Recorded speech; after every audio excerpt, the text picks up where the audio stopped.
শুভ সন্ধ্যা।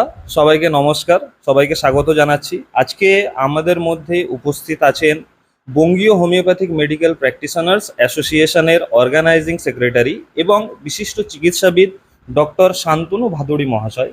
Sir, আপনাকে welcome. তো স্যারের এই যে অ্যাসোসিয়েশন, এই অ্যাসোসিয়েশন কখন শুরু হলো, বা এর কারণ কি, বা এর প্রয়োজনীয়তা কি ছিল, বা এর আগামীতে লক্ষ্য কি আছে, সেই সম্পর্কে স্যার আমাদেরকে গুরুত্বপূর্ণ কিছু কথা বলবেন। স্যার। Good evening. আমি ডক্টর শান্তনু ভাদুড়ী, বঙ্গীয় হোমিওপ্যাথিক মেডিকেল প্র্যাকটিশনার্স অ্যাসোসিয়েশনের অর্গানাইজিং সেক্রেটারি। এবং আমাদের এই সংগঠনটা দীর্ঘ 25 থেকে 30 বছর ধরে চলছে। 1997 সালে আমরা এই সংগঠনটা চালু করেছিলাম, যার মূল উদ্যোক্তা ছিলেন আমাদের ডিএনদে কলেজের প্রিন্সিপাল ডক্টর নিমাই চ্যাটার্জি তখন ছিলেন, এবং ডক্টর পরেশচন্দ্র সরকার, ডক্টর শিবেন সিনহা, ডক্টর রামকৃষ্ণ ঘোষ মণ্ডল এবং ডক্টর ভোলানাথ চক্রবর্তী ছিলেন। এবং যেটা আমাদের তখন মৌলালী যুব কেন্দ্রে 1997 সালে যে প্রোগ্রাম হয়েছিল, সেই প্রোগ্রাম দিয়ে আমরা এই পথ চলা শুরু করেছিলাম।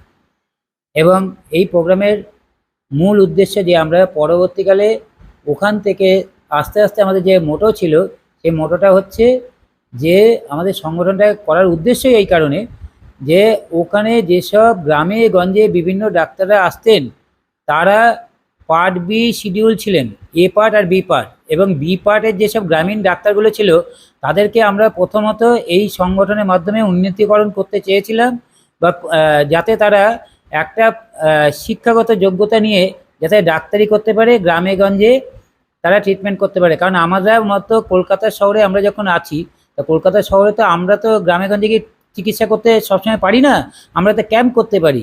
কিন্তু গ্রামে গঞ্জে যেসব ডাক্তাররা আছে, তাদেরকে একটা সেকেন্ড শিডিউলে উন্নতিকরণ করে নিয়ে তাদেরকে একটা শিক্ষাগত মানে করে দিয়ে তাদেরকে সেই প্র্যাকটিসটা যদি তারা করতে পারতো বা করতে পারে, সেই জন্য আমরা কিন্তু সরকারের কাছেও তখন আবেদন করেছিলাম। এবং সেই জন্যই আমাদের মৌলালী যুব কেন্দ্রে প্রোগ্রাম করা, এবং আজও করে যাচ্ছি দীর্ঘ 30 বছর ধরে, যাতে আমরা সেগুলো যদি করতে পারি, তাহলে কী হবে, সেই গ্রামের যে লোকগুলো আছে, অসহায় লোকগুলো, গরিব মানুষগুলো, তারা কিন্তু হোমিওপ্যাথি কম খরচে তারা কিন্তু ট্রিটমেন্ট করতে পারবেন।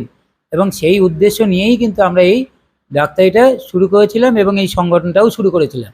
এবং সংগঠনটা আজকে দীর্ঘ 30 বছর ধরে চলছে। এবং আমরা এই উদ্দেশ্য, যেটা শুধু এটাই একটা উদ্দেশ্য তা নয়, আমরা যেহেতু এটা আমাদের সোসাইটি অ্যাক্টে রেজিস্টার্ড করা আছে, সেই জন্য আমরা এটাকে কি করেছি, এর মধ্যে থেকে আমরা বিভিন্ন মেডিকেল ক্যাম্প করছি, যাতে গ্রামে গঞ্জে কিছু লোক সহযোগিতা পায়। এবং সেইখানে দেখা যাচ্ছে কিছু আমরা মানে মেডিকেল বোর্ড দ্বারা চিকিৎসা করছি, তাতেও দেখা যাচ্ছে কি কিছু ডাক্তাররা, তাদেরও নলেজ হচ্ছে, কিছু রুগীও ভালো হচ্ছে। এবং এইভাবে আমাদের পথগুলো এখনও চলছে। তার সাথে সাথে আমরা এই সংগঠনটা এখন যে জায়গায় এসেছে, আজ প্রায় আমাদের সংগঠনের প্রায় 500 থেকে 600 মেম্বার আছে। এবং আমরা সেটাকে আরও চাইছি বাড়াতে। এবং আমরা বছরে 2টো প্রোগ্রাম করি। সেই প্রোগ্রামটার মধ্যে যেটা হচ্ছে, একটা হচ্ছে আমরা একটা কনফারেন্স করি বার্ষিক, এবং একটা হ্যানিম্যান বার্থডে, যাকে স্মরণ করেই আমরা চলি। হ্যাঁ, যার জন্যই আজকে হোমিওপ্যাথিক আমরা করতে পারছি, এবং যার জন্যই আমাদের হোমিওপ্যাথিকেও রুটি রুজি। এবং তার সাথে সাথে সাধারণ মানুষেরও কিন্তু অনেক সুরা। তাই হ্যানিম্যান বার্থডেতে আমরা বিভিন্ন প্রোগ্রাম করে থাকি। রিসেন্টলি আমাদের মৌলালী যুব কেন্দ্রে 10 এপ্রিল প্রোগ্রাম হয়ে গেল এই 2024-এ, যেখানে আমরা চিন্তা করেছিলাম যে শুধু হোমিওপ্যাথিক আর থেমে নেই, হোমিওপ্যাথিক দিয়ে আর অ্যালোপ্যাথিক দিয়ে আমরা, কারণ আগে অ্যালোপ্যাথিক ডাক্তাররা আমাদের হোমিওপ্যাথিক দেখতে পারতো না। দীর্ঘ 35 বছর ধরে আমরা যে লড়াইটা করে এসেছি, তার জন্য এখন অ্যালোপ্যাথিক ডাক্তাররাও আমাদের সাথে সামিল হয়েছেন, এবং তারাও চাইছেন যে কীভাবে যৌথ উপায়ে আমরা এই চিকিৎসাগুলো করতে পারি।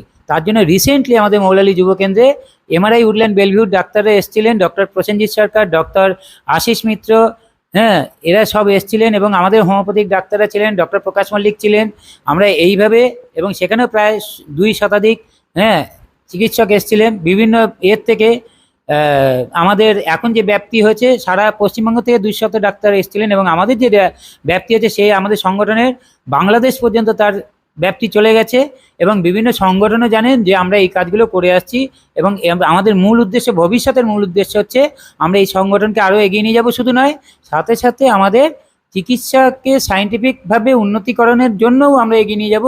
তার জন্য আমরা বিভিন্ন ডাক্তারের সান্নিধ্যে আসছি এবং বিভিন্ন ভালো ভালো ডাক্তার দিয়ে আমরা কনফারেন্স সেমিনার করছি, যাতে সব মানুষের স্তরে হোমিওপ্যাথিকে সায়েন্টিফিক্যালি একটা প্রোগ্রেসিভ হয়। এই জন্য আমরা আজও এই প্রচেষ্টা চালিয়ে যাচ্ছি এবং ভবিষ্যতে চালিয়ে যাব। নমস্কার, ধন্যবাদ। অনেক অনেক ধন্যবাদ স্যারকে। তো আবার দেখা হচ্ছে আমাদের পরের ভিডিওতে। Thank you.